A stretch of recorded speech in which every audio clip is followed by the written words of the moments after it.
할렐루야. 우리 하나님은 위대하십니다. 우리 예수님은 오늘 아침에 살아나셨습니다. 하나님의 능력으로 전사들을 보내어 무덤에서 살려내셨습니다. 지난 금요일 우리 예수님이 고난당하시고 십자가에 못 박혀 죽으실 때 이제는 다 끝장났구나, 모두가 다 그렇게 생각을 했어요. 예수님을 따르던 제자들도, 예수를 십자가에 못 박게 했던 유대인 장로, 대제사장, 서기관, 바리새인들, 사두개인들 모두 다 그렇게 생각했지요. 그리고 예수님을 직접 십자가에 못 박는 로마의 군병들도 이제 다 끝났다 이렇게 생각을 했어요. 누구보다도 제일로 기뻐했던 것은 마귀 사탄이었습니다. 예수님이 십자가에 못 박혀 죽을 때에 마귀는 생각했어요. 이제는 영원히 내 세상이 펼쳐지겠구나, 이렇게 좋아하며 쾌재를 불렀다고 하는 거예요. 그런데 예수님께서는 저들의 예상을 완전히 깨버리고 죽은 지 3일 만에 오늘 새벽에 무덤에서 다시 살아나신 겁니다. 예수님은 벌써 누누이 제자들에게 이 사실을 말씀하셨어요. 인자가 예루살렘에 올라가게 되면 신문을 받고 십자가에 못 박혀 죽을 것이나 내가 죽은 지 3일 만에 다시 살아나리라. 나에게 사람들이 기적을 보여달라 하나 요나의 표적밖에는 보일 표적이 없느니라. 요나가 밤낮 물고기 뱃속에 있었던 것 같이 인자가 밤낮 사흘을 땅속에 있으리라. 이렇게 예수님은 죽었다가 3일 만에 다시 부활하실 것에 대해서 제자들에게 여러 번 말씀해 주셨어요. 그렇지만 이 제자들은요, 그걸 이해하지 못했어요.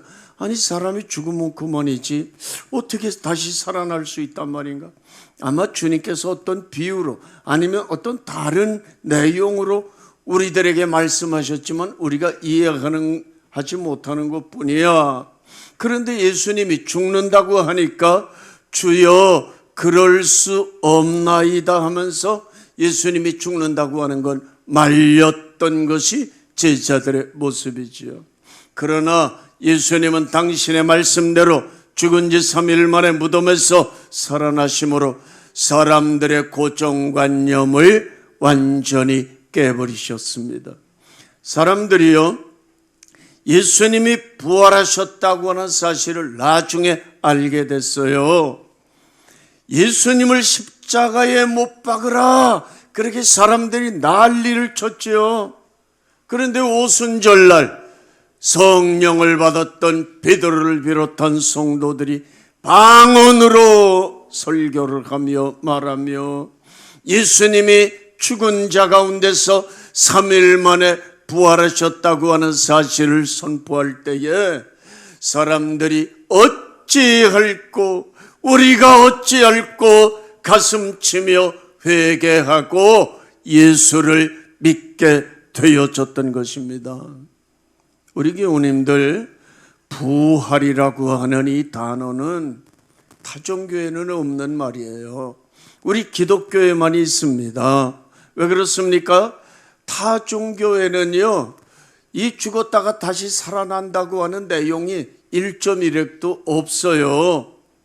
종교를 창시했던 교주들이 하나같이 다 죽고 무덤에 장사 지내고 살아나질 못했어요. 아니, 사람이 죽으면 그만이지 무슨 불교를 만들고 유교를 만들고 마호메트교를 만들었다고 해서 저들이 죽었다가 살아날 수 있습니까?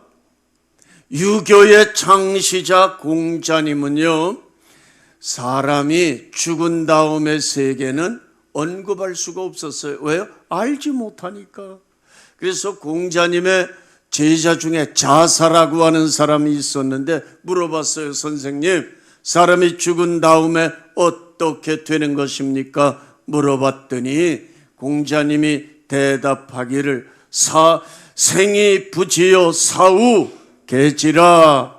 살아있는 것도 다 알지 못하는데 죽은 다음의 일을 어떻게 내가 알겠는가. 죽음에 대해서는, 죽음 이후에 대해서는 단 한마디의 이치도 교훈도 줄 수가 없었어요. 그냥 평범한 사람이었어요. 불교의 석가모니도요, 사람이 죽은 다음에 죽음을 극복할 수 있는 문제에 대해서 뭐라고 설명을 했어요? 인인계사요 가가유상이라. 사람마다 누구든지 다 죽게 되는 것이다. 어느 집이나 다 초상이 나게 된다. 또 생자필멸이라고 말했는데 생명이 있는 것은 반드시 멸하게 되어진다. 사람이 죽는 것으로 모든 것이 끝나고 마는 것이다. 이렇게밖에는 말하지를 못했어요. 그리고 저들이 다 죽었죠. 그래서 공자의 무덤이 죽어서 어디 있느냐? 산동성 평창에 안치되어져 있는데 그 무덤이요 아주 굉장히 크고요. 그리고 수많은 사람들이 관광 오는 것입니다. 그 무덤 보려고. 저도 중국을 몇 번 갔는데 공자의 무덤 갔다 왔거든요. 아이고, 뭐 그냥 무덤이 얼마나 큰지 몰라요. 그렇지만 뭐 왕궁처럼 그렇게 우리나라 왕궁처럼 멋있게 해놓지는 않았더라고요. 석가모니의 무덤도요, 저는 가보지는 못했어요. 인도의 가비라 성에 봉안되어져 있고, 마호메트의 무덤도 어디 있습니까? 메카에 있지요. 모든 이슬람 교인들은요, 그냥 아침 저녁으로 메카가 있는 쪽을 향해서 엎드려 절합니다. 여러분, 그렇지만 우리 예수님의 무덤은 죽은 지 3일 만에 부활했기 때문에 빈 무덤이에요. 그래서 예수님이 있었던 그 무덤이 있었던 자리에 큰 예배당을 짓고 성당을 짓고 관광지가 되어져 버렸어요. 전 세계의 수많은 사람들이 예수님의 빈 무덤을 구경하기 위해서 여러분 얼마나 많은 사람들이 구경 갔다 오는 줄 압니까? 저는 2번 갔다 왔어요. 우리 교우님들도 한 번이요, 돈 좀 모아가지고 딴 데 쓰지 말고 예루살렘에 가서 예수님이 태어나신 곳 골고다 지고 그 비아 돌로로사 고난의 길 걸어가신 것, 십자가에서 죽으신 골고다, 그리고 무덤, 빈 무덤 좀 보고 오시는 것도 괜찮아요. 돈이 아깝지 않습니다. 사랑하는 여러분, 불교의 그 창시자 석가모니, 유교의 창시자, 또 마호메토의 창시자, 저들은요 죽어서 장사된 무덤을 자랑하지만 우리 기독교는 부활하신 빈 무덤을 자랑하고 있는 줄 믿으시기를 바랍니다. 사랑하는 우리 교우님들, 오늘은 우리 예수님이 죽음에서 부활하신 날입니다. 오늘 새벽 몇 명의 여인들이 예수님의 무덤을 찾아갔어요. 지난 금요일 날 저녁에 그냥 갑작스럽게 예수님이 죽으시고 갑작스럽게 이렇게 장사가 진행되니까 아무것도 준비하지 못했어요. 예수님의 시신에 향품이라도 넣어드려야 되는데 안식일이 시작되니까 어떻게 꼼짝달싹할 수가 없었어요. 그래서 안식일이 끝나고 어제 토요일 안식일이 끝나고 금요일 저녁부터 토요일 저녁까지 안식일이 끝나고 오늘 새벽에 몇 명의 여인들이 이 향유 항아리를 들고 예수님의 시신에 향을 부어드리기 위하여 새벽에 달려간 거예요. 그런데 거기에 일이 일어났던 거예요. 이미 천사들이 내려와서 예수님의 무덤을, 그 입구를 가로막은 엄청난 무덤 돌문을 열어 제끼고 그 위에 천사들이 앉아서, 예수님은 이미 보이지도 않았고요. 그래서 천사들을 만나는 사건, 오늘 본문에 기록되어 있고요. 그리고 부활하신 예수님을 만나는 내용까지 오늘 본문에 기록되어져 있는 것입니다. 우리가 이 사건에서 한 세 가지를 말씀드리려고 합니다. 첫째로, 예수님은 저와 여러분들의 죄 때문에 죽으시고 우리를 의롭다 인정해 주시기 위해서 부활하신 것입니다. 로마서 4장 25절에 예수는 우리 범죄함을 위하여 내어줌이 되고 우리를 의롭다 하심을 위하여 살아나셨느니라. 할렐루야. 예수님이 십자가에 못 박혀 죽으신 거 우리 다 알죠. 예수님 무슨 죄가 있어서 죽으셨어요? 전적으로 우리의 죄 때문에 우리 대신 희생양으로 속죄 제물이 되어 돌아가신 것이지요. 그래서 이사야 53장 5절에 그가 찔림은 양손과 양발에 스못에 찔리시고 옆구리에 창에 찔리시고 머리에는 가시관에 찔리셨지요. 그가 찔림은 우리의 허물을 인함이요 그가 상함은 우리의 죄악을 인함이라. 그가 징계를 받음으로 우리가 평화를 누리고, 하나님과의 평화입니다. 하나님과 원수되었던 자리에서 그가 징계를 받음으로 하나님과 평화를 누리고 그가 채찍에 맞음으로 우리가 나음을 입었도다. 사람이 짓는 죄는 너무너무나 치명적인 것이어서 어떤 방법으로든지 이거는 지워지질 않아요. 용서가 되지를 않습니다. 그 무엇으로도 죄가 씻혀지는 법이 없는 거예요. 죄도 그대로 살아있거니와 죄를 짓게 되면 죄 값이 있는데 이 두 가지 그대로 살아있는 거예요. 그 값은 사망인 것입니다. 여러분, 내가 죽음에서 살아나려면 내 대신 이 죄를 걸머지고 죽어줄 사람이 있어야 돼. 그럼 나는 죽지 않고 살아날 수 있는 거예요. 이거 하나님이 정해 놓으신 법인 것입니다. 법이에요. 이거 하나님이시라도 바꿀 수가 없어요. 하나님의 입에서 한번 나오고 선포되어진 말씀이기 때문에. 그래서 예수님 오시기 전에 구약의 성도들은 하나님이 정하신 법대로 자기들이 죄를 지은 것이 생각날 때는, 죄를 지었거나 과거에 지었던 죄가 생각날 때는 그 죄를 가지고, 제물을 가지고 제사장에게 찾아가는 겁니다. 제사장님, 내가 이러이러한 죄를 지은 것이 있어서 하나님께 제사를 드리고 죄 용서받기 원합니다 하면요, 이 제사장이 이제 제사를 드려주는 거예요. 양을 잡아야지요. 그러면 흘려주신 피로써 기도하고 여러 가지 순서가 있어요. 절차가 있어요.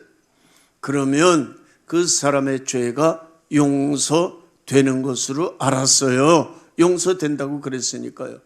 그런데 여러분, 사람이 죄를 짓게 되면 양 한 마리 잡아 하나님께 제물로 바치며 어떤 죄든지 다 용서가 되는 겁니까? 그렇게 되지 않는다고 그랬어요. 히브리서 10장 4절 보게 되면 이는 황소와 염소의 피가 능히 죄를 없이 하지 못함이라. 그렇습니다. 황소나 염소나 양의 피가 사람의 죄를 없이 하지 못하는 거예요. 그러면 하나님이 왜 그런 제도를 구약에 만들어 주셨어요? 그 구약의 모든 제도라고 하는 건요, 예수님이 오셔서 십자가에 못 박혀 죽으실 것에 대한 그림자예요. 예표예요.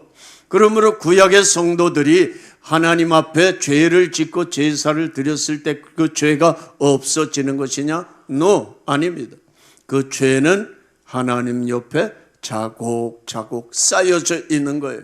그러다가 예수님이 십자가에 못 박혀 죽으실 때 구약 성도들의 죄, 아담의 죄로 말미암아 아브라함의 죄, 다윗의 죄, 모든 인류의 죄가, 회개했던 쌓여져 있던 죄가 예수님의 십자가의 죽으심과 그 보혈의 능력으로 순식간에 깨끗하게 사해지고 녹아버려진 줄로 믿을 수 있기를 바랍니다. 그래서 구약 성도들의 죄는 그냥 유보되어졌다가 예수님이 십자가에 못 박히실 때 깨끗하게 사해진 것이에요. 그렇습니다. 그 어떤 죄라도 그 누구의 죄라 할지라도 예수님의 보혈이 아니고는 용서될 수 없는 것입니다. 예수님이 땅에 오신 이후의 성도들은요, 우리가 지은 죄를 회개하고, 물론 예수 믿을 때 알지 못하고 지었던 죄는 성령님이 오셔서 회심의 은혜를 주시죠. 그래서 다 지난 날의 죄를 용서받고, 내가 예수 믿은 후에 지은 죄는요, 회개함으로 예수의 보혈을 의지하여 기도할 때 내 죄가 그 순간적으로 깨끗하게 사해지는 줄로 믿으시기를 바랍니다.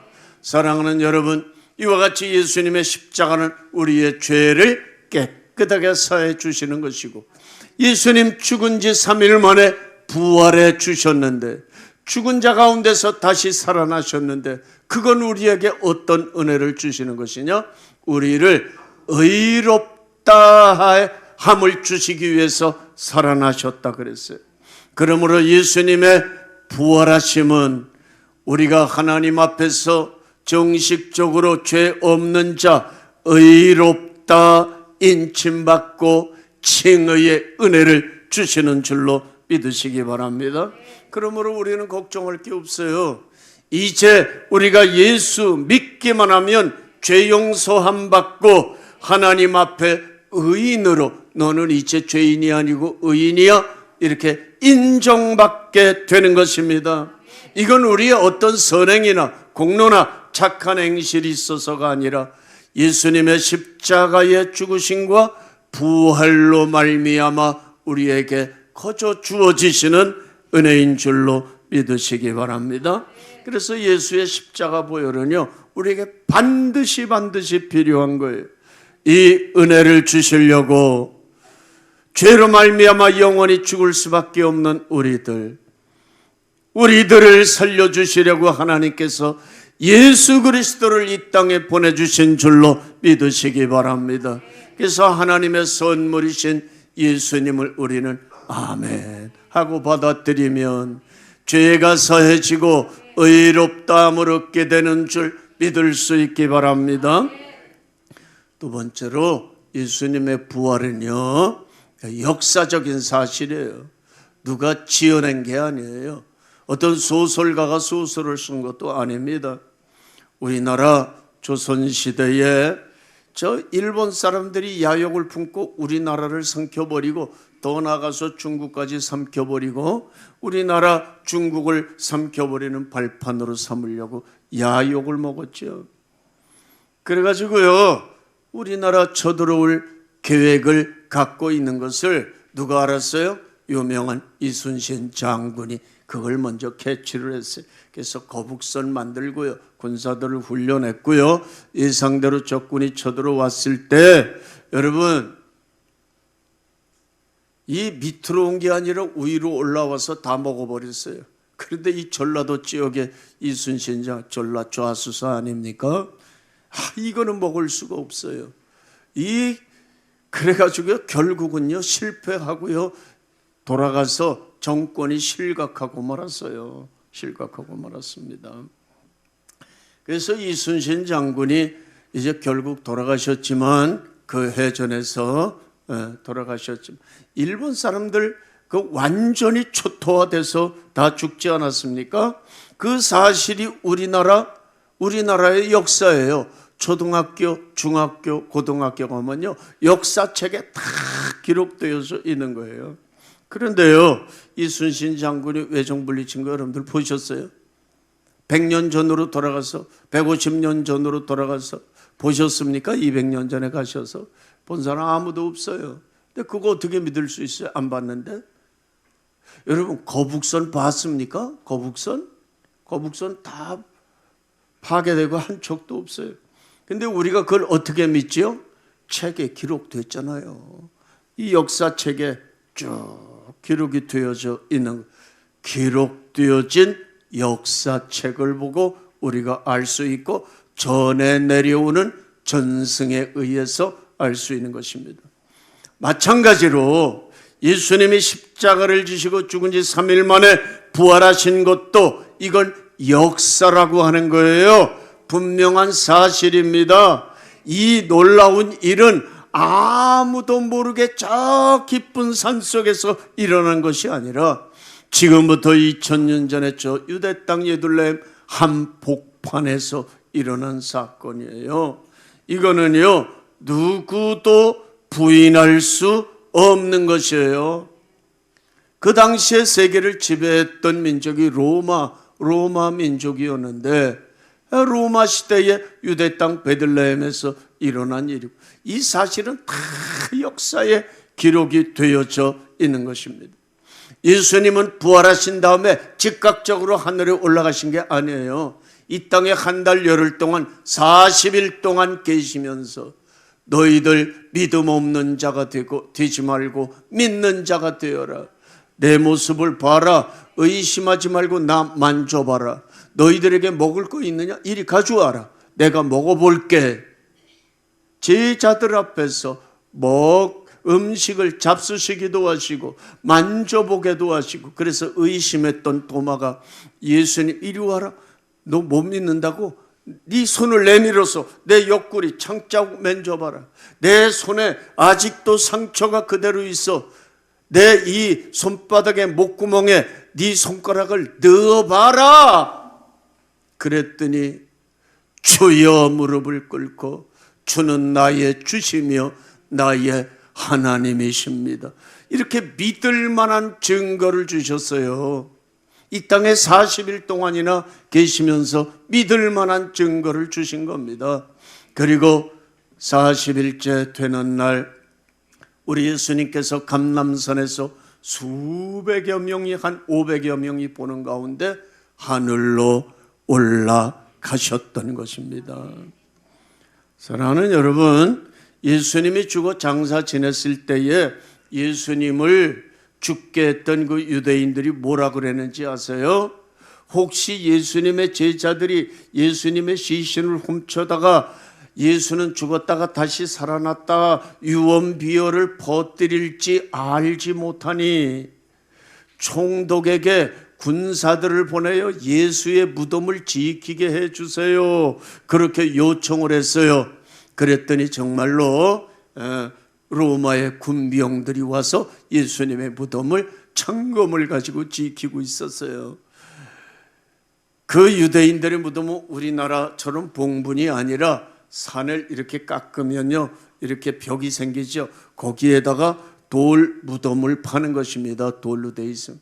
그리고 그 입구를 그 안에 들어가 보게 되면요, 가족묘예요. 가족묘 1단, 2단, 이쪽에도 1단, 2단, 쪽은 3단. 이게 시신을 식구들을 다 갖다가 얹어 놓는 것입니다. 위험해가지고. 그리고 입구는요, 이렇게 우리나라 미닫이처럼 됐는데 거기는 둥그런 돌, 큰 돌, 이렇게 두꺼운 거, 큰 돌을 갖다가 굴려서 밀어서 이렇게 미닫이가 있어요, 밑에. 그걸 가지고 밀어서 딱 맞게 하는 거예요. 쥐새끼 한 마리 못 따라. 그리고 그것을 로마 황제의 관인으로 딱 인봉을 했고, 그리고 로마 군병들이 창검을 가지고 그 무덤을 지키고 있었어요. 여러분, 그러면서 만일 예수님의 무덤을 여는 자는 엄벌에 처하겠다, 이렇게 명령을 내렸지요. 그런데요, 이건 오히려 잘된 일이었어요. 왜 그렇습니까? 무덤을 지키던 로마의 군병들이 예수님 부활하실 때의 그 장면을 다 보게 되었기 때문인 것입니다. 그리고 그들이 산 증인들이 되어졌어요. 오늘 새벽에 하늘에서 흰옷 입은 천사들이 내려오는데 그 모습이 번개가 번쩍 치는 것처럼 번쩍번쩍 하더니 천사들이 내려온 거예요. 그리고 예수님의 무덤을 막았던 돌문을 걷어내는데 낙엽 바람에 날아가듯이 휙 하고 날아가 버렸고, 예수님은 순간적으로 부활하여 나오셨고, 그리고 무덤 안에는 예수님이 안 계셨어요. 이걸요, 이 로마의 군병들이 두 눈 뜨고 봤어요. 볼 때 그 무서움과 두려움에 압도되어 뒤로 나가 자빠져서 버들버들 떨며 죽은 사람처럼 된 거예요. 이 사람들이요, 예수가 살아나는 거, 천사들이 내려온 거, 돌문이 낙엽처럼 날아간 거 우리가 봤다 이렇게 말하니까 유대인들이 돈을 갖다가 잔뜩 주면서 그렇게 말하면 안 돼요. 우리가 돈 줄 테니까. 예수의 제자들이 예수님을 훔쳐갔다고 소문을 내세요. 그래가지고 소문 냈어요. 근데 여러분, 그 소문이 맞습니까? 아니, 예수의 시체를 훔쳐가는 동안, 제자들이 훔쳐가는 동안 이 사람들은 허수아비처럼 창검 들고 휘파람 불고 구경했단 말이에요. 만일 시체를 훔쳐가게 되면은 그 시체를 훔쳐가서 그것을 무덤을 지키지 못한 죄는 자기들이 받아야 되는 거예요. 자기들이 죽어야 되는 거라고요. 그런데 어찌 뻔히 보면서 그것을 희희낙낙했겠습니까? 앞뒤가 안 맞는 새빨간 거짓말이지요. 여러분, 거짓말이라고 하는 것은 잠깐은 먹힐 수 있을지 모르지만 영원히 은폐할 수는 없는 것입니다. 영국의 위대한 역사학자 아놀드 토인비라고 하는 사람이 있어요. 그 사람은 영국 외무부 연구자였고 옥스퍼드 대학의 교수였습니다. 그가 12권의 책을 썼는데 역사의 연구, Study of History라고 하는 그런 책을 썼어요. 그 책 역사 연구를 쓰고 맨 마지막 결론에 이렇게 기술을 했습니다. 예수님께서 죽으셨다가 다시 살아나셨다는 사실보다 더 분명하고 더 이해할 수 있는 표징은 인류사에서 찾아볼 수 없다. 다시 말해서 예수님의 부활은 아주 명백한 사실이고 증거는 너무너무나 많다, 그 말인 것입니다. 그렇습니다. 예수님의 부활은 역사적인 사실인 것입니다. 그러므로 초대교회 성도들은요, 서로 만날 때 뭐라고 인사했느냐? 예수님 죽음을 이기셨다, 예수님 부활하셨다, 아나타시오스, 이렇게 인사를 했어요. 아니라고 하는 말은 부정적인, 아니다, 우리나라 말하고 조금 비슷해요. 아니야 할 때 아니라고 하는 말을 쓰고요. 그 다음에 다나토스라고 하는 말이 있는데 이 말은 죽음이라는 말이에요. 죽음. 근데 죽음이 아니다, 부활했다, 아나타시오스. 이것이 초대 그리스도인들의 인사였습니다. 예수님 부활하셨다. 사랑하는 우리 교우님들, 우리 예수님은 오늘 아침에 부활하신 줄로 믿으시기 바랍니다. 이것은 역사의 분명한 사실이에요. 그래서 인류 역사가, 이 연대가 어떻게 바뀌었느냐 하면 예수님 탄생을 기점으로 해서 탄생 이후를 주후 100년, 200년, 1000년, 2000년, 금년은 주후, 예수님 탄생 후 2024년, 그렇게 역사를 쓰는 거예요. 그리고 예수님 탄생 전을 주전, 예수님이 우리 주님이죠. 주전 100년, 200년, 700년으로 올라가게 되면 이사야 선지자가 있고요. 1000년으로 올라가면 다윗이 있고요. 1450년으로 올라가면 주전 1450년은 모세가 이스라엘 백성들을 광야로 인도하는 것입니다. 이와 같이 역사의 중심을, 축을 이루는 분이 우리 예수님이 됐다고 하는 사실이에요. 이것도 모르면서 뭐 허황된 이야기라고요? 예수님이 십자가의 죽으심과 부활은 다 지어낸 이야기라고요? 몰라서 그런 거예요. 세 번째로요, 예수님의 부활은 곧 예수 믿는 저와 우리 교우님들, 우리의 부활과 연결이 되는 줄로 믿습니다. 여러분, 예수님의 부활이 아무리 귀중하고 좋은 것이라 할지라도 나와 무관한 관계라면 그게 우리가 그렇게 좋아할 일이 뭐가 있겠어요? 근데 예수님의 부활은 내 부활과 연결이 되는 거예요. 고린도전서 15장 20절에 그러나 이제 그리스도께서 죽은 자 가운데서 다시 살아 잠자는 자들의 첫 열매가 되셨도다. 잠자는 자들은 죽은 자들이죠. 그들의 첫 열매, 첫 열매가 뭔지는 다 아실 거예요. 예수님은 부활의 첫 열매가 되시니 우리도 때가 되면, 때가 언제요? 예수님 다시 오실 때지요. 그때에 죽은 자들이 먼저 살아나고 살아있는 우리들도 변화되어져서 공중에서 주님을 만나게 되어지는 줄로 믿으시기를 바랍니다. 우린 살아나는 거예요. 예수 믿으면 예수님처럼 살아나는 거예요. 그렇기 때문에 우리 예수 믿는 성도들은요, 죽음을 두려워할 필요가 없어요. 죽음이라고 하는 건 부활이라고 하는 것에 나아가는 전 단계예요. 죽음이 있어야 부활하지 않습니까? 예수님도 죽은 다음에 부활하지 않았습니까? 그래서 예수 믿는 우리들은 예수님처럼 부활하게 된다고 하는 사실, 그리고 부활하여 주님과 더불어 새하늘과 새 땅 영생에 들어가게 된다고 하는 사실을 믿을 수 있기를 바랍니다. 그렇기 때문에 우리가 비록 이 세상에 살아가고 있지만 이 세상의 모든 것은요, 우리 주님 오시는 날 다 불타버리고 만다, 잿더미가 된다 그랬어요. 이 세상에 있는 것에 너무 집착하지 마세요. 오로지 우리는 보화를 이 세상에 쌓지 말고 천국에 쌓아야 되는 줄로 믿습니다. 너희 보물을 천국에 쌓아두라.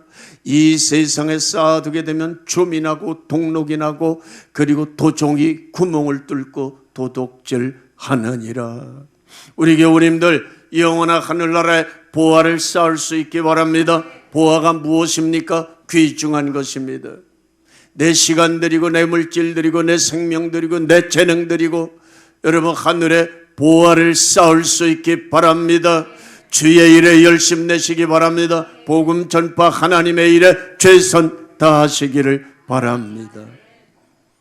프랑스의 독재자 절대 군주가 있었지요. 아주 유명해요. 학교 다니며 역사 시간에 그거 아주 참 잘 배워. 루이 14세 짐이 곧 국간이라, 아주 유명한 독재자예요. 그는 예수 믿는 사람을 싫어했어요. 자기를 좋아해야 되는데 예수님을 좋아하는 거예요. 그러니까 예수 믿는 사람들이 다 그렇죠. 그래서 예수 믿는 사람들을 모조리 잡아다가 프랑스의 큰 탑에다가 다 가둬버리고 말았어요. 그 신앙인 중에 대표적인 사람이 누구냐? 세오조프체크라고 하는 사람이 감옥에 갇혔는데 어느 부활절이었습니다. 부활절 아침에 큰 소리로 탑 꼭대기에서 찬양을 힘있게 울려 퍼지게 부릅니다. 구주 예수 부활하사 사망 권세 이겼네.